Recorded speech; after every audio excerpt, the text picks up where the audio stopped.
Мирное развитие ТАССР, как, впрочем, и всего Советского Союза, было прервано 22 июня 1941 года.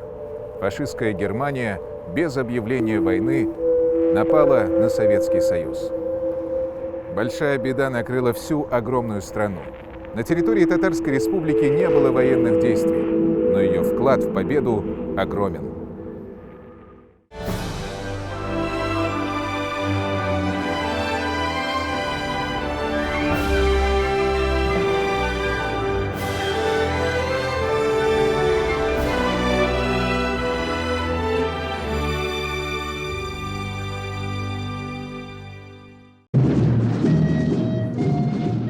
С первых же дней Великой Отечественной войны жизнь была перестроена на военный лад.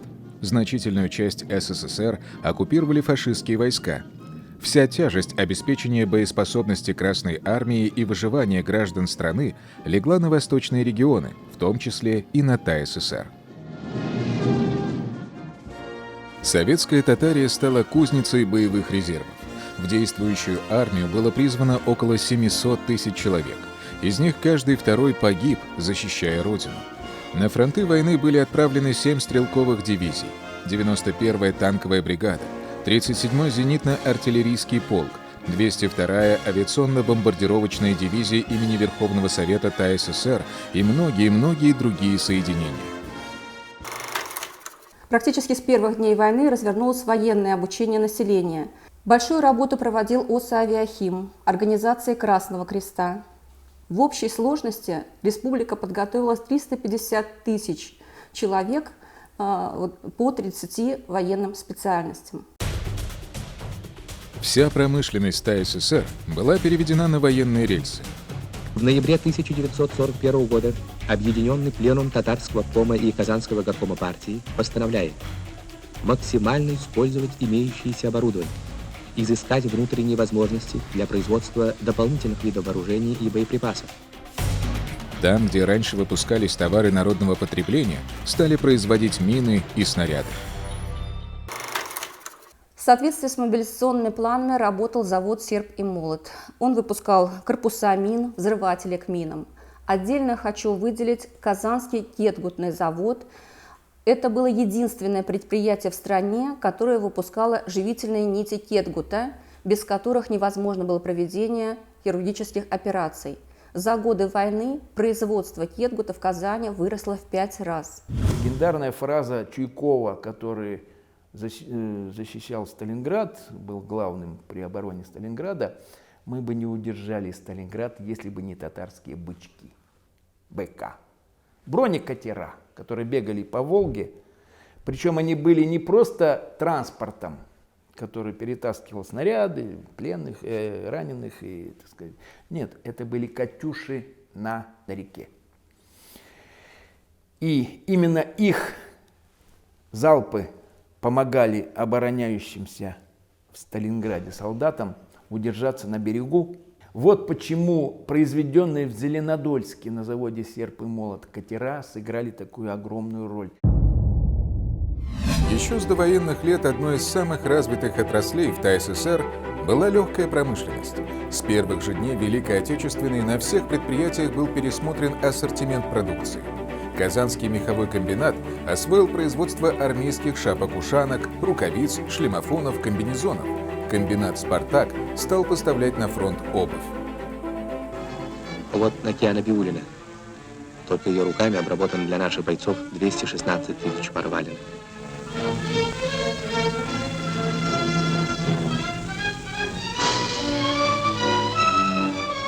Враг был у Волги.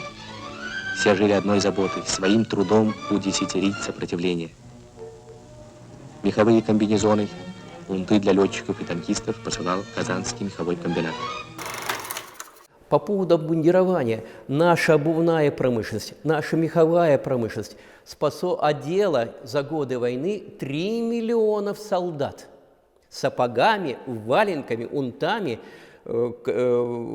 шинелями и робами. Потому что здесь была мощная легкая промышленность. В 1941 году, когда немцы дошли до Волги, все наши пороховые заводы либо были ликвидированы, либо были в состоянии эвакуации. А Казанский работал один единственный, и он обеспечил всю армию, начиная с патронов и кончая реактивными снарядами. Это опять же Казань. И опять же потому, что порох пероксилиновый, самый эффективный для «Катюш», изобрел директор порохового завода Шнегас, за что и пострадал, за фамилию. Мы помним имена героев, защищавших Родину на фронтах Великой Отечественной. А вот о тех людях, кто ковал победу в тылу, к сожалению, сегодня знают только историки. Среди героев тыла и талантливый инженер Владимир Шнегас, первый советский директор Казанского порохового завода. В годы войны он разработал порох для установок «Катюша». Его судьба, как и судьбы многих выдающихся людей того времени, удивительна и трагична. Именно Владимир Шнегас, казанский потомственный дворянин и офицер, после Октябрьской революции руководил Казанским пороховым заводом и смог неимоверными усилиями в кратчайшие сроки восстановить производство. Это очень помогло советской власти победить внутренних врагов и интервентов. А потом, по сфабрикованному обвинению, Шнегас с его шведской фамилией и дворянским происхождением был осужден на 10 лет, работал на химических производствах страны. В 1937 году Шнегаса вновь арестовали, а в начале войны перевезли на работу в секретное особое техническое бюро номер 40, или ОТБ-40, при Казанском пороховом заводе. В это время обстановка в пороховой промышленности была критической. Единственное предприятие, снабжавшее специальным баллиститным порохом новые ракетные установки «Катюша», осталось на оккупированной Украине. Нужно было срочно создать ракетные заряды по более доступной технологии из пероксилинового пороха. Именно эту сверхсекретную задачу и решала в Казани группа арестованных ученых и инженеров под руководством Владимира Шнегаса. Ответ был найден. Новые снаряды для «Катюш» начали выпускать на пороховом заводе. Легендарные «Катюши» так ударили сначала под Сталинградом, а затем и на Курской дуге, что в Великой Отечественной войне наступил окончательный перелом. Около десятка предприятий участвовали в производстве компонентов для знаменитой «Катюши». Только Казанский пороховой завод произвел 1 миллион зарядов для «Катюши». Немецкие специалисты-пороховщики до конца войны безуспешно пытались открыть секрет пороха Шнегаса, но им это так и не удалось. Заключенные ОТБ-40 были освобождены и получили правительственные награды. Владимир Шнегас до этого счастливого дня не дожил. Он скончался в июле 1943 года от сердечного приступа прямо на своем рабочем месте, на родном заводе. Был реабилитирован посмертно. Враг рвался к центру страны, и в октябре 1941 года Государственный комитет обороны СССР принял решение о строительстве второй линии защиты – Волжских оборонительных рубежей. Это один из героических и трагических моментов в военной истории, подробности которого долгое время находились под грифом «совершенно секретно».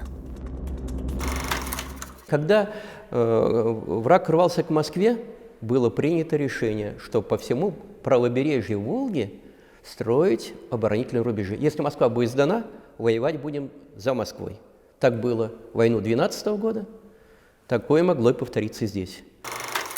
Грандиозное военно-инженерное сооружение должно было воспрепятствовать выходу врага в дальний тыл страны. Линия обороны проходила по Марийской, Чувашской и Татарской республикам. На территории ТАССР рубеж располагался полукольцом вокруг Казани, поэтому его и назвали «Казанский обвод», и проходил от деревни Покровская через станцию Урмары, Кайбицы и Апастово к городу Горький. Сначала привлекли в качестве рабочей силы колхозников 28 районов. Это были Апастовский район, Кайбицкий район, Тетюшский район, Верхнеуслонский и целый ряд других районов. Людям было объявлено, что они едут на 2 месяца. В действительности получилось несколько иначе. Некоторые находились на строительстве Волжского рубежа до последних дней, а строительство продолжалось 3,5 месяца. Плохо обстояло дело с водой, с продуктами. То есть ситуация была действительно очень тяжелая.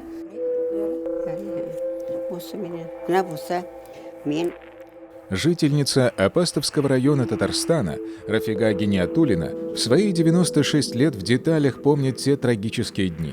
Колхозы опустели, даже продукцию сдавать было некому. Женщины, старики и подростки работали на строительстве обвода по 12-16 часов.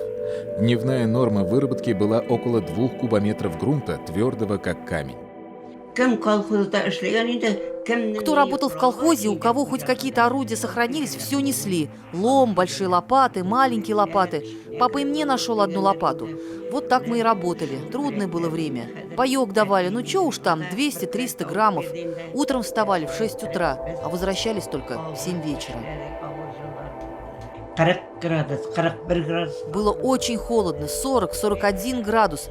Сплюнешь, бывает, на землю, а слюна сразу замерзает. Вот так мы работали. В 1941 году холода ударили очень рано. Земля была настолько промерзшей, что с трудом можно было откалывать кусочки грунта размером с грецкий орех. Ветер был такой силы, что окопники обвязывались веревками по несколько человек, чтобы их не сдувало. Взрывчатку военные стали применять только на последнем этапе строительства. Ширина этого гигантского сооружения была 7 метров, глубина 3 метра. Сил колхозников явно не хватало. К сооружению Казанского обвода привлекли всех – рабочих промышленных предприятий, служащих, ученых, студентов и преподавателей вузов, домашних хозяек. В 30-градусные морозы полуголодные, плохо одетые и обутые люди лопатами, кувалдами и кирками самоотверженно вгрызались в оледеневшую землю. Многие приехали в летней одежде, без теплых вещей, без соответствующей обуви. На строительстве были жуткие условия. Сначала осенняя распутица, затем ударили морозы. Из Казани очень много приехало студентов, рабочих. Студенты жаловались в письмах родителям о том, что они здесь погибают.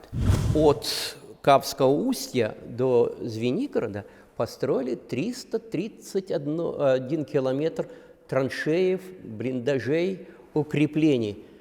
Правда, была создана специальная 4-я саперная армия и 8-я бригада, у которой было 19 батальонов строительных. Они помогали, потому что, ну что, нужно ведь военное руководство. Герои Казанского обвода самоотверженным трудом, практически голыми руками, за 4 месяца выполнили задание Государственного комитета обороны. Строительство оборонительного рубежа завершилось в феврале 1942 года. Специальная комиссия приняла объект с оценкой «хорошо». Казань и другие города республики стали новой базой для многих иногородних предприятий. Как правило, большинство из них размещались на территории аналогичных, некоторые разворачивали самостоятельную работу. В Казань были переведены и научно-исследовательские группы, где работали видные конструкторы военной техники – Туполев, Королев, Чеплыгин, Петляков и другие. Началась эвакуация сюда предприятий. Вот на всю Волгу, по Волжье, 224 предприятия, более 70 предприятий. Они были, в общем-то, размещены в Татарстане. И основная масса в Казани. Причем был маленький, допустим, завод 124 по производству легкомоторных самолетов. И решено было из Москвы сюда эвакуировать завод имени Горбунова. Это флагман авиастроения Советского Союза. И размещать его, конечно, на территории вот этого 124-го завода. Уже через 2 месяца после объединения заводов пикирующие бомбардировщики П-2 стали поступать на фронт. За годы войны в Казани встало на крыло более 10 тысяч этих боевых самолетов. Здесь же собирали и стратегические бомбардировщики П-8, опережавшие лучшие образцы самолетов этого класса во всех воюющих армиях.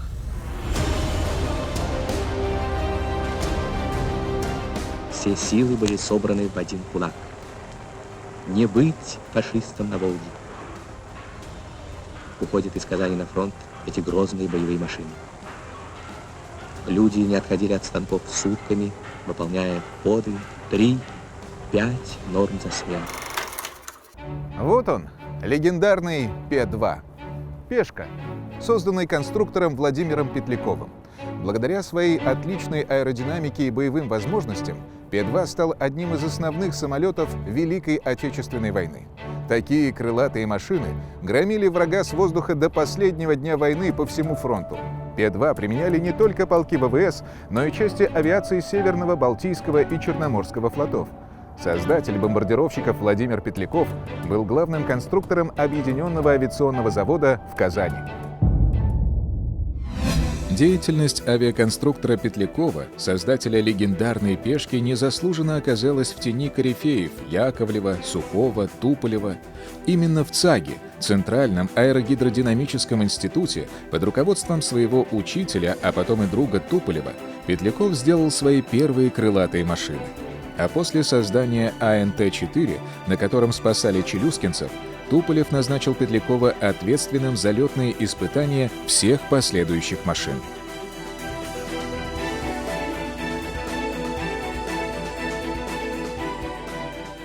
Авиаконструктор возглавил бригаду создания тяжелых бомбардировщиков знаменитых ТБ-7, позже переименованных в П-8.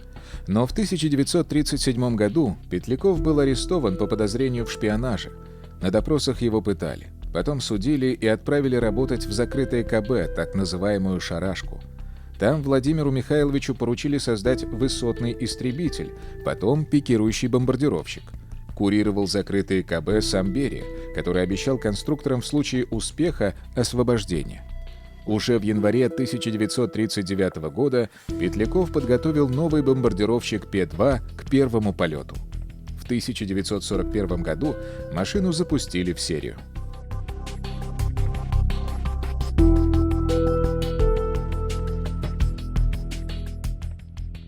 Как и было обещано, все участники создания П-2 в 1940 году вышли на свободу, а в январе 1941 года Петлякову вручили сталинскую премию первой степени.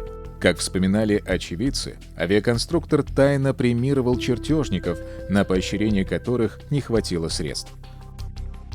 После освобождения из заключения Петлякова назначили главным конструктором на авиастроительный завод номер 124 имени Орджоникидзе в Казани.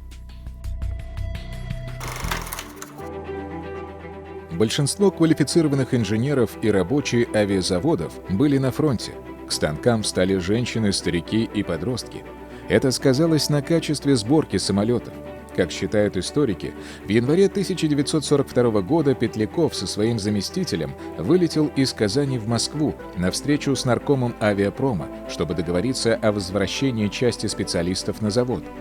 По страшной иронии судьбы, самолет П-2 с авиаконструктором на борту загорелся и упал в Нижегородской области. Похоронили кавалера 2 орденов Ленина и ордена Красной Звезды, лауреата Сталинской премии на центральной аллее Арского кладбища в Казани.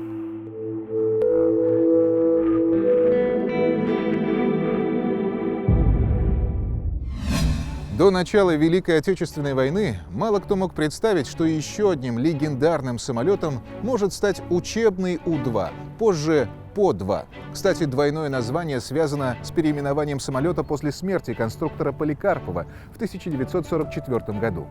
Самый массовый советский бомбардировщик также выпускался в Казани. Летчики прозвали его «небесным тихоходом».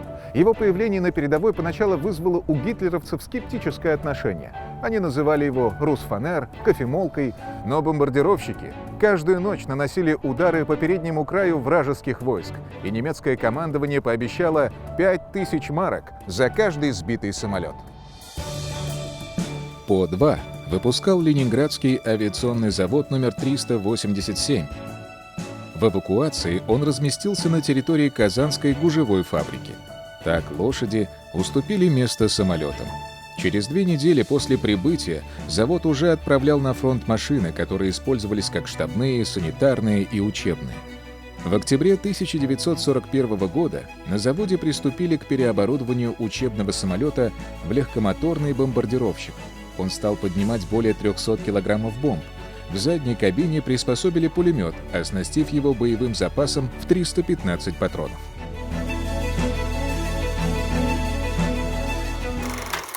Казань становится авиационным городом, мы говорим, и 21 тысяча самолетов. А вообще в Советском Союзе за годы войны произведено 125 тысяч.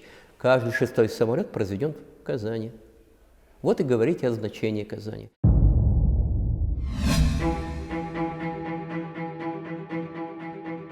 Разместить 70 эвакуированных предприятий только в Казани было невозможно, поэтому часть из них отправили в другие города и поселки – Тетюши, Апастово, Буинск, Елабугу, Чистополь и другие населенные пункты. Ленинградские и Орловские стекольные заводы принял на своей площади Васильевский завод «Победа труда». Оборудование Битцевской валяльно-фетровой фабрики было смонтировано на Кукмарской валяльной фабрике. В Чистополе осталась Киевская предельно-трикотажная фабрика, и сразу же началось производство свитеров, подшлемников и другой теплой одежды. В октябре 1941 года в Набережных Челнах, Мамадыше и Елабуге начали свою работу хлопчатобумажные фабрики на оборудование Вышневолодского текстильного комбината. В начале 1942 года в Чистополе смонтировали оборудование 2-го Московского часового завода. Предприятие направляли в Пермь, но морозы заковали баржи на камень напротив Чистополя, и завод осел в прибрежном городе. С июля 1942 года предприятие начало выпускать военную продукцию. Война внесла свои жесткие коррективы в кадровую политику предприятий. Постоянная мобилизация в армию создала дефицит рабочей силы. В промышленности Татарии было занято к началу войны более 115 тысяч человек, а к началу 1942 года их стало вдвое меньше. Ушедших на фронт рабочих заменяли женщины, подростки и старики. В годы войны на предприятие пришло более 40 тысяч женщин, и к 1944 году они составляли более половины работающих. А молодежь и подростки заняли в отдельных отраслях до 70% рабочих мест. От кадрового дефицита спасали и эвакуированные специалисты. Население накануне войны в Казани было 401 тысяча, а где-то к 41-му, к 42-му, 43-му 500 с лишним тысяч человек. Но наибольший пик эвакуированных в Казань был 273 тысячи. Это в Татарстан. И я замечу, что эвакуировали ведь не только рабочих. В годы войны была изменена трудовая политика, была введена 7-дневная рабочая неделя, дополнительные и очередные отпуска заменены денежной премией, вводилась всеобщая повинность, а затем и трудовая мобилизация. Рабочие, которые уходили с предприятий, назывались дезертирами Трудового фронта и подлежали уголовному наказанию. И уголовному же наказанию подлежали люди, которые опаздывали на 10, на 15 минут. То есть ситуация была, конечно, сложной, и, соответственно, меры были приняты жесткие. Но все-таки для миллионов советских людей главным в те тяжелые годы стал лозунг «Все для фронта, все для победы». Ради этого не считались ни с чем. Ночевали у станков и брали немыслимые трудовые обязательства. Война, впрочем, не отменила обычную жизнь, лишь раскрасила ее другими тревожными красками. Ученые делали открытия, геологи искали нефть, дети ходили в школу, женщины готовили обед из скудного набора продуктов. Как жили люди в годы войны, расскажут новые вехи истории.